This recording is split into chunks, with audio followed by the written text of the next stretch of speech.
Le fruit de ce travail remarquable, c'est une gamme qui s'étoffe d'année en année, avec encore 2 nouveaux modèles présentés au Mondial du 2 roues à Paris. Le premier est un roadster dans le plus pur esprit des anciennes Trident de la marque. Il est un brin sauvage et agressif avec ses guidons bracelets et son habillage intégralement noir ou jaune.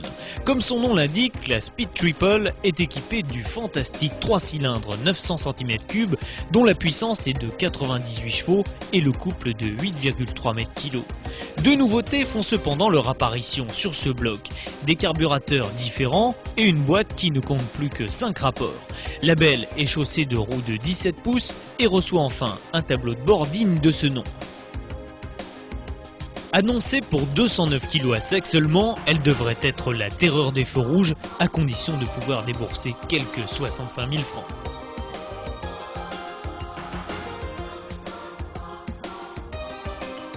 Le deuxième événement triomphe du salon, c'est l'arrivée d'une sportive haut de gamme avec la Daytona Super 3. Cette 900 particulièrement raffinée et entièrement fabriquée à la main ne sera produite qu'à 500 exemplaires, dont 50 seulement pour la France. Mais le plus intéressant, c'est qu'elle étrenne le tout nouveau 3 cylindres type G qui, outre un rapport volumétrique porté à 12 à 1, se caractérise par une nouvelle fonderie de Carter qui a permis un gain de 4 à 5 kg en poids.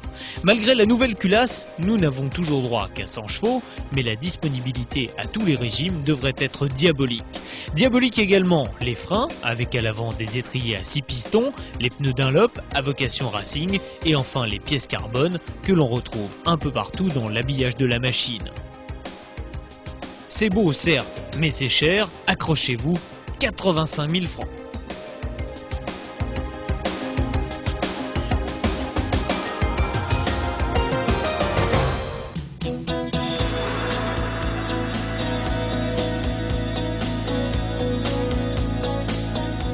C'est certainement la plus polyvalente des triomphes et à n'en pas douter celle qui colle le mieux à la philosophie de la marque. La Sprint 900 joue en effet la carte Sportivo GT, une catégorie dans laquelle les qualités typiquement Triumph peuvent s'exprimer pleinement.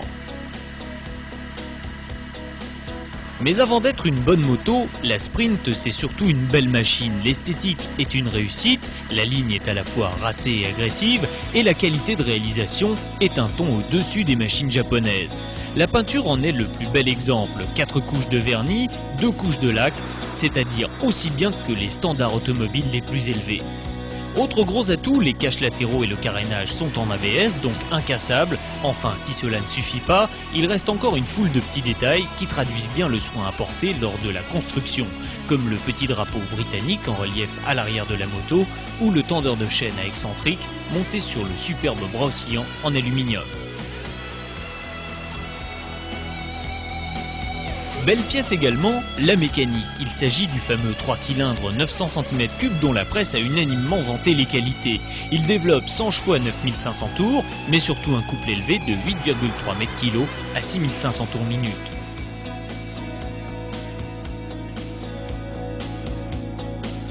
Le freinage, lui, est assuré par 3 disques, 2 de 296 mm avec des étriers 4 pistons et un de 255 mm à l'arrière avec un étrier 2 pistons juxtaposés. Pour continuer ce tour du propriétaire, un coup d'œil à la selle, longue et moelleuse, au Komodo de provenance japonaise et au tableau de bord complet mais pas très lisible en ce qui concerne le compteur de vitesse inutilement gradué jusqu'à 320 km/h.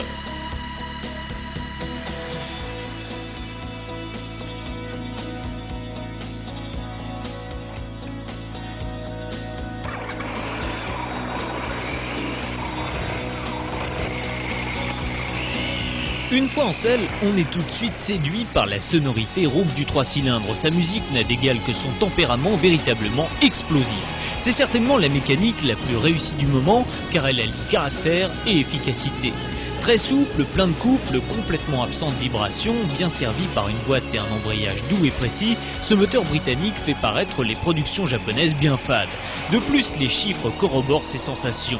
225 km/h en vitesse de pointe, 0 à 100 en 3 secondes 4, le 1000 mètres en 22 secondes et surtout des reprises canon avec 4 secondes 8 seulement pour passer de 90 à 130 km/h. Certes, avec 215 kg à sec perché assez haut et un volume conséquent, la Triumph Sprint n'est pas une mobilette, d'autant que le rayon de braquage est notoirement insuffisant pour les manœuvres à l'arrêt. Mais quand elle roule, son excellent équilibre fait oublier cet embonpoint. Et puis la Sprint se rattrape sur bien d'autres points. Un confort parfait, une protection excellente même à grande vitesse et une autonomie proche de 300 km grâce aux 25 litres de son réservoir. Il n'y a guère que le freinage qui soit critiquable car il manque de mordant et principalement à froid. Bref, vous l'avez compris, la Sprint est l'exemple à suivre. Elle est polyvalente, performante, pleine de caractère, confortable, superbement construite et garantie 2 ans. C'est un excellent choix, d'autant qu'avec la hausse prévue des machines japonaises, elle va à 62 000 francs et également devenir l'une des moins chères de sa catégorie.